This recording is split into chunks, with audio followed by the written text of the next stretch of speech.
Hi, everybody. I'm Peter J. Kim on the Pinterest team here in Brooklyn. It's my great pleasure to be joined by Dave Chang, who's joining us from California. Dave's the chef and founder of Momofuku, host of the Dave Chang Show podcast, and the host of Ugly Delicious and Breakfast, Lunch, and Dinner on Netflix. He's a new creator on Pinterest, and you should follow him at David Chang.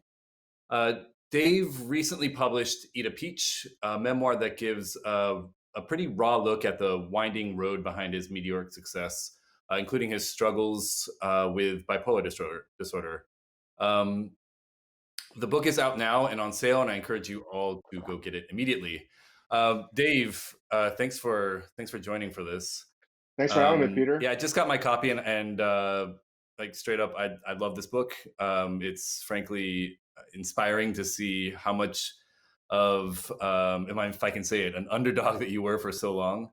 Um, and so, yeah, actually, so I read in another interview that where you described your superpower as being really good at messing up. Yeah. So I wanted to zoom in on this. What do you mean by that? Well, that's the best way I learn is mistakes and sort of iterations of mistakes. I'm not sort of blessed with the technical or certain uh, kinds of ingenuity. I'm sort of average across the board, just from all the grades and all the tests and any way that I've ever been sort of judged, it's always been sort of average to below average. And I never had an aptitude to sort of figure things out in these like epiphanies or your eureka moments. Um, I'm definitely not the rabbit. I'm much more of the tortoise. And over the years of operating Momofuku, the one thing I noticed as we became successful, it wasn't because we did anything right. You know, we did a lot of things wrong. And we quickly determined that one of the underlying principles to how we were going to grow was there was no such thing as a mistake. It was only a mistake if you left the mistake to continue to be a mistake. If you decided to mine it, decided to look at this decision or scenario from a multitude of perspectives and angles, then you could use that as experience and to gain wisdom and to gain foresight as to how something might happen down the road. And, we're basically polishing these mistakes to turn them into positives. And let's take a closer look at some of your mistakes, if we can. If I understand things correctly, Momofuku basically got to start with Noodle Bar. hmm Was there a mistake early on with Noodle Bar that you feel really shaped how that came together? Yeah, actually, even before Noodle Bar, I think the mistake that I made uh, was becoming a cook. That was seen as a mistake by my parents. I remember my close friends saying that's career suicide.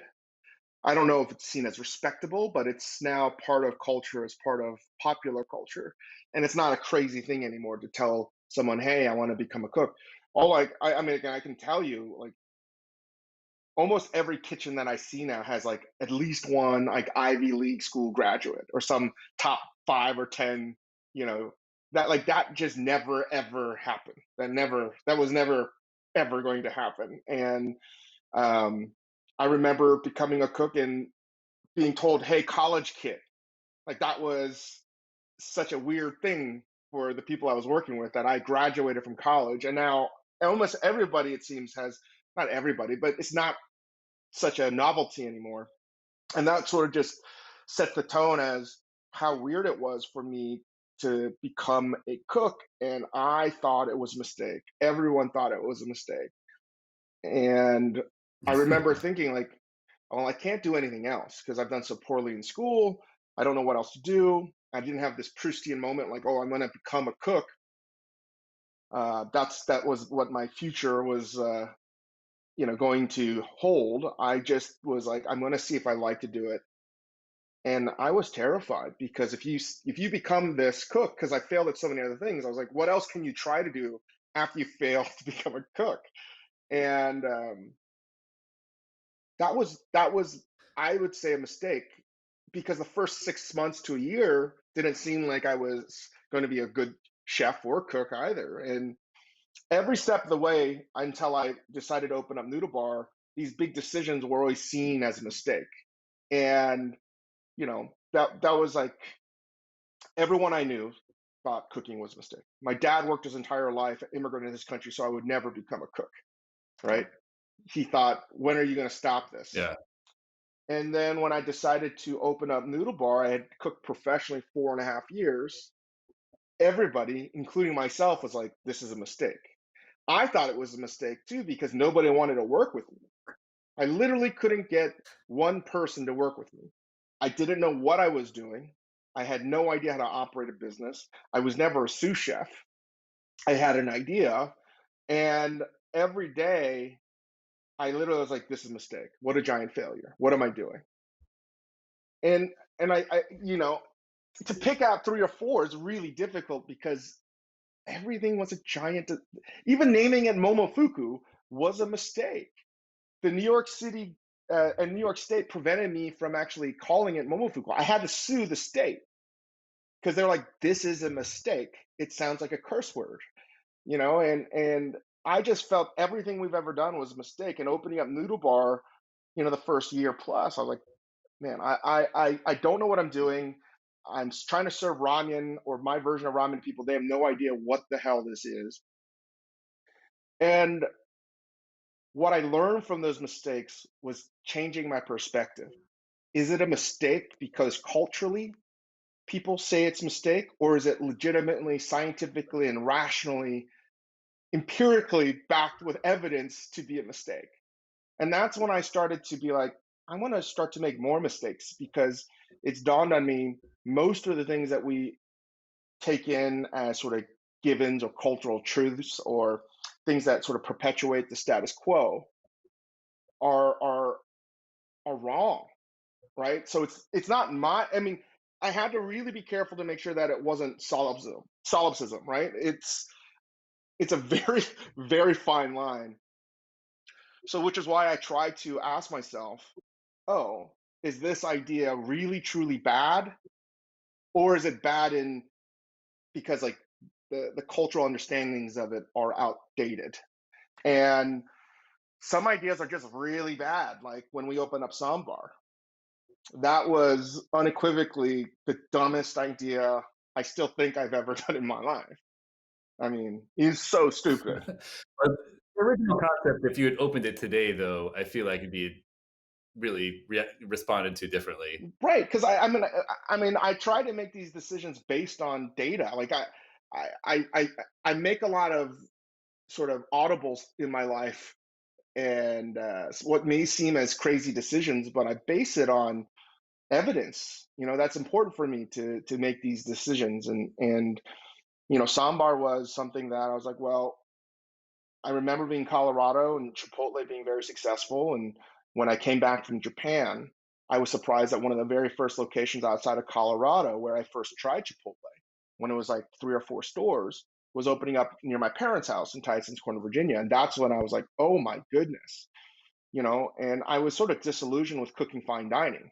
If you wanted to cook food, not that you like to eat that food or you like the clientele, you worked at the fanciest restaurants because that's where you learn the best techniques to cook. That's where you learned how to sort of coax the best out of ingredients to be in this very intense system to be the very best. And a lot of the cooks don't really care about the kind of food per se or the clientele because they couldn't afford to eat there either. So the entire time I was like, there's got to be a more affordable way. And I really admired any company that was trying to serve food to more people, right? And that was very important to me. So I just thought Sambar would be a Asian burrito bar because there's analogous things, right? There's like in northern China, you have tons of flour pancakes. There's rice, there's beans, there's meats, and how I like to eat certain Chinese foods is always wrapped, and San is wrapped. And I just was like, you know what? Everybody wants me to open up another noodle bar because we're 600 square feet out. We almost went out of business several times, and then we caught lightning in a bottle. And when I decided to open up Sambar, every single person again, including myself, was like, I should have just opened up a bigger noodle bar. And what turned out to be a really painful process because we were financially leveraged. Um, and I don't know if I would have pivoted or seen any other ways had I decided to open up a noodle bar because mistakes make you grow. And this was one of those moments where I could use my mistakes as a reason or excuse to sort of make myself feel bad about myself or to rationalize all future mistakes, right? Or I could use it to grow. And what Sambar became, because I've had unfortunately a lot of cancer in my family, I continue to look at these situations much like our first year noodle bar where we went out of business. You know, Sambar and noodle bar are very similar because we're about to go out of business, and then this eureka moment happens. I only had the eureka moment because of the mistakes. I was like, wait a second. If we're going to go out of business, who the fuck cares? Who cares? And I likened it very much to being someone that was told they had like stage 4 cancer, right? And I've seen in my life, unfortunately, when you're told that you could potentially be terminally ill, they all of a sudden want to start living. They start to do these things differently. And I was like, well, we're going to be dead anyway, so let's just go crazy. And that unfortunately was what made Noodle Bar work. We started to throw caution to the wind and started again to actively chip away at what we thought were the culinary status quo, that you couldn't serve it this way, you couldn't make food that way, you couldn't price it at a certain point. And Sambar, we were going to go out of business. And if we went out of business, Noodle Bar would close. I had, again, leverage on loans. And I don't think I would have ever have decided I'm going to open up Sambar from 12 to 4 a.m. because I need to make money. I will do whatever it takes to make money, and necessity is the mother of all invention. And I was in a situation with some of the best and brightest. At that time, I thought we assembled a really good team, and I was just like, let's just cook whatever the hell we want to cook. And it seems, again, relatively insignificant in 2020, but we started to do things that nobody was really doing, not that I know of, in 2006, like selling like a hot bowl of tripe, selling head cheese. We started like, because we're told we're stupid, it's going out of business. I always view this as a significant mistake that led to another mistake. We're like, screw it, let's just charge bread and butter. Like, again, that's a very simple thing, very, very simple thing, but it really shaped what we could do because we had just accepted, if you went to restaurants, that more often than not, you were going to get crappy bread and crappy butter. And I, for one, would rather pay for one delicious slice of bread and a really beautiful butter on top. And whenever someone had suggested, including like within our own group, hey, that's a bad idea. That sounds like it's going to be a failure. We would throw caution to the wind and just do it. So the first sort of 3, 4 years of how we operated, everything was a mistake. I mean, when I say everything was a mistake, it legitimately was a mistake. Nothing we ever did actually worked out the way it was supposed to work out. But because it was very much this bad news bears approach to how we were going to live life and to work. Because no one expected anything from us. We're like, screw it, let's just do it. I mean, we're kind of laughing about this now because, of course, we know that present Dave and present Peter know that things end up working out for you. At the time, though, of course, I can only imagine how scary it was to be, on such thin ice and to be making mistakes and trying to sort of pivot your way through it. What would you say sort of pushed you to just keep going, really, and to say, like, here's a mistake, but we're gonna try something new now? I mean, this is going to sound real crazy, Peter. Um, I have two, like, sounds so crazy talking, speaking out loud, this process in my head.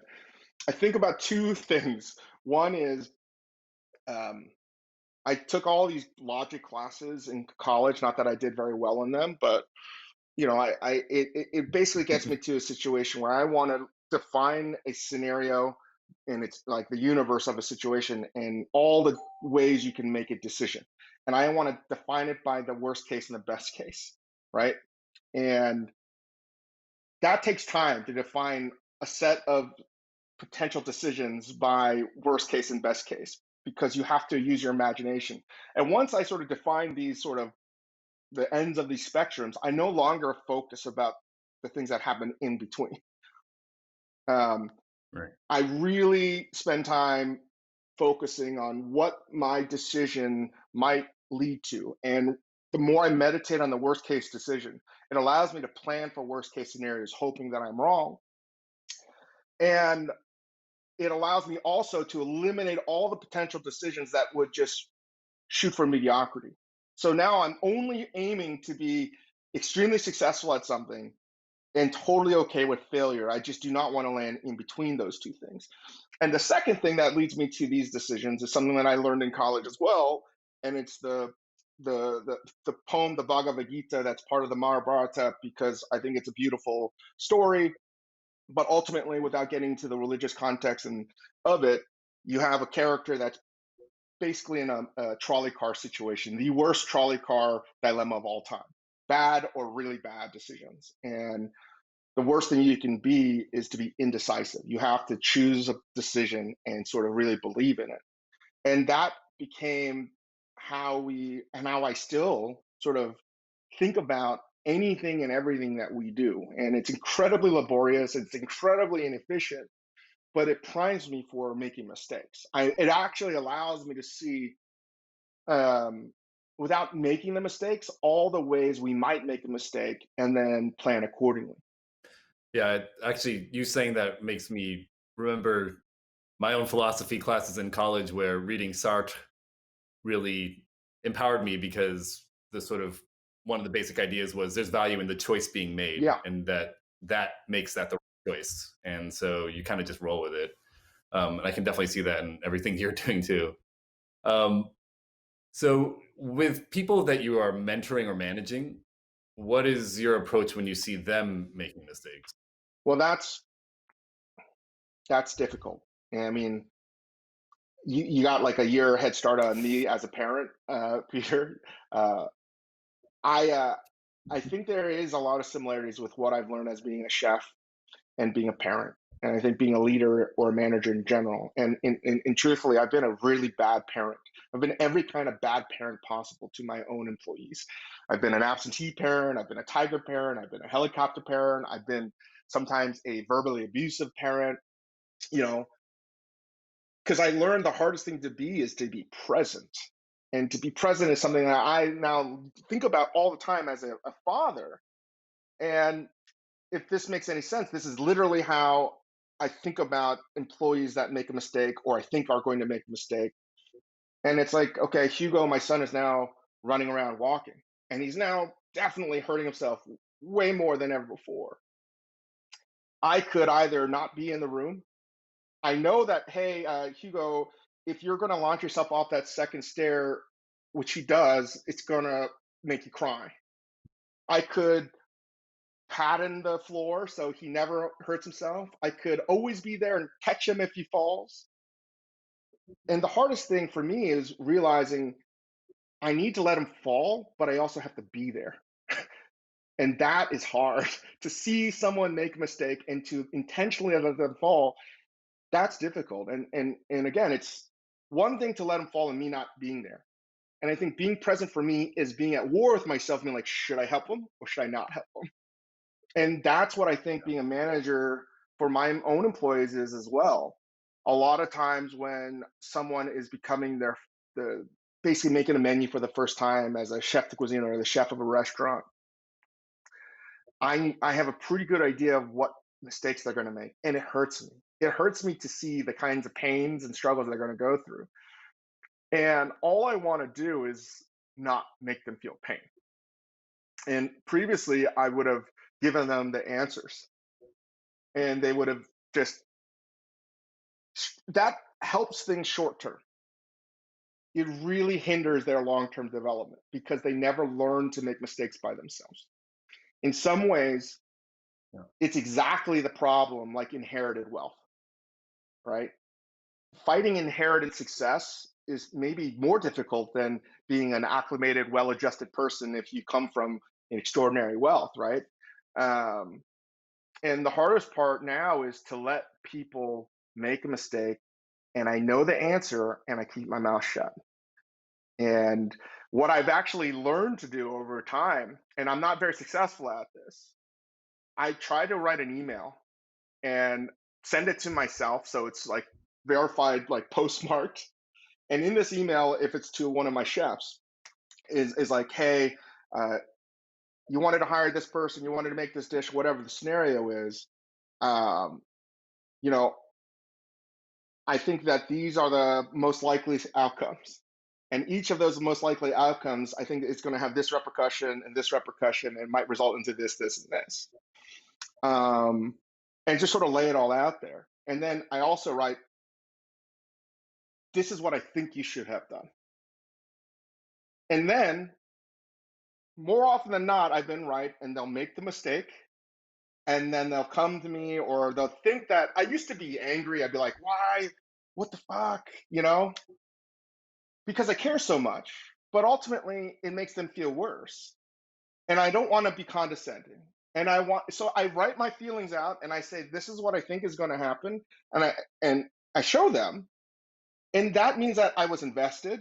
I took the time, and they saw that I actually know the situation, but I care more about them seeing it. And then it's more like, okay, next time, next time the same situation happens, maybe they're going to be better armed or more empathetic to maybe not act the same way. This takes an Right. extraordinary amount of time, Peter. It's so hard. Yeah. And as a leader, it's incredibly hard not to add value all the time. And that's just one way. Another way is just, even when that happens, I think the hardest thing for me is to say, I told you so. Yeah. Absolutely. Um, so I got just one last question, actually, and where do you turn, Dave, for inspiration for your ideas that, in some cases, turn out to be mistakes? Oh, I look at everything, Peter. I almost rarely look at anything in food anymore. I honestly, anything and everything. Because if a set of patterns seem to sort of unfold in culture, um, maybe that similar pattern, while completely different, might unfold the same way. So I've looked at fashion a lot.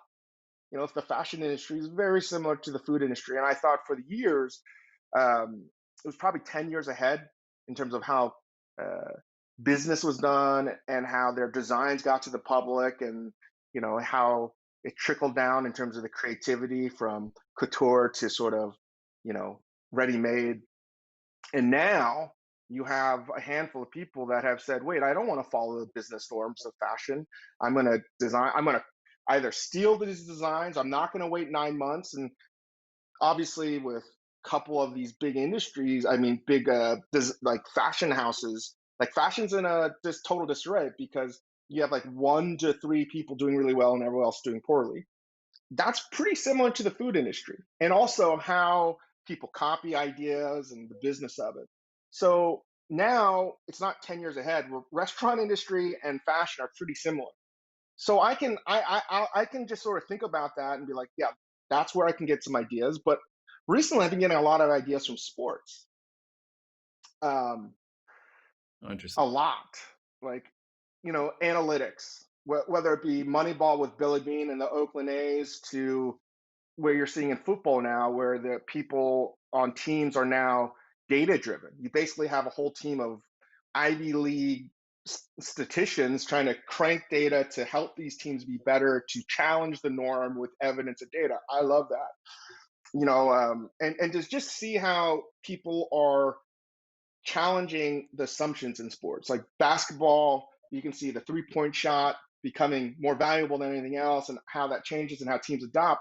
So that's what I'm looking for is when some idea happens that is contrary to popular opinion. That's where I try to get my ideas from. Is like, if that makes any sense, is that underlying sort of thought process of why someone did something, and anything that is counterintuitive and contrarian, anything in the world, that's where I try to sort of study how it unfolds and adopt that to our own business. Nice. Um, so our audience here is it's all these thousands of people on Pinterest who are creating and sharing ideas on the platform. I did have one last question, one more. Do you have any sort of parting thoughts for these people as they are setting out to create ideas and share them with the world? Yes, because Pinterest is amazing at this, at sharing ideas. You can literally be like, it's so useful to, if you're someone like myself that is constantly trying to sort of scour the world culturally and just visually, it's a lot easier for me because I hate writing emails. So much can be expressed in a picture for me, and I can just pin it and then share it with somebody. And it's not just the one picture that is going to be expressive, it is a whole bunch of them to show some of the ideas. Everything I just explained about trying to find a moment where someone's doing a little bit different. I can't find a better platform than Pinterest to actually sort of encapsulate that moment and express that. And it's much easier to have a conversation. And right now, like, my wife and I are trying to figure out a home, and maybe we're going to decorate everything. Like, that's something I know a lot of people use, but again, it's so easy because you can see this steady stream of images, of designs, of decor, whatever that you feel are going to be where everyone's on the same page. And then slowly someone might, you know, my wife or myself might put in a new idea that you can see is completely different than everything else that's happened before. And I love those moments because it starts a new train of thought and a new way you might think about design or food or anything. So it's an incredibly useful tool. I don't know if anything I just said made any sense, Peter. I it seems like I just was talking totally crazy. Well, the good thing is that if it was a mistake, then we can all learn from it, right? But Dave, no, honestly, I'm just so grateful for you taking the time to speak with me and with everybody on Pinterest. And I do want to encourage everybody again to check out Eat a Peach. It's on sale right now. It is a phenomenal book. And check out Dave on Pinterest if you just look for David Chang on Pinterest. So thank you so much, Dave. I really appreciate you. Thank you guys. Thank you everyone out there on Pinterest.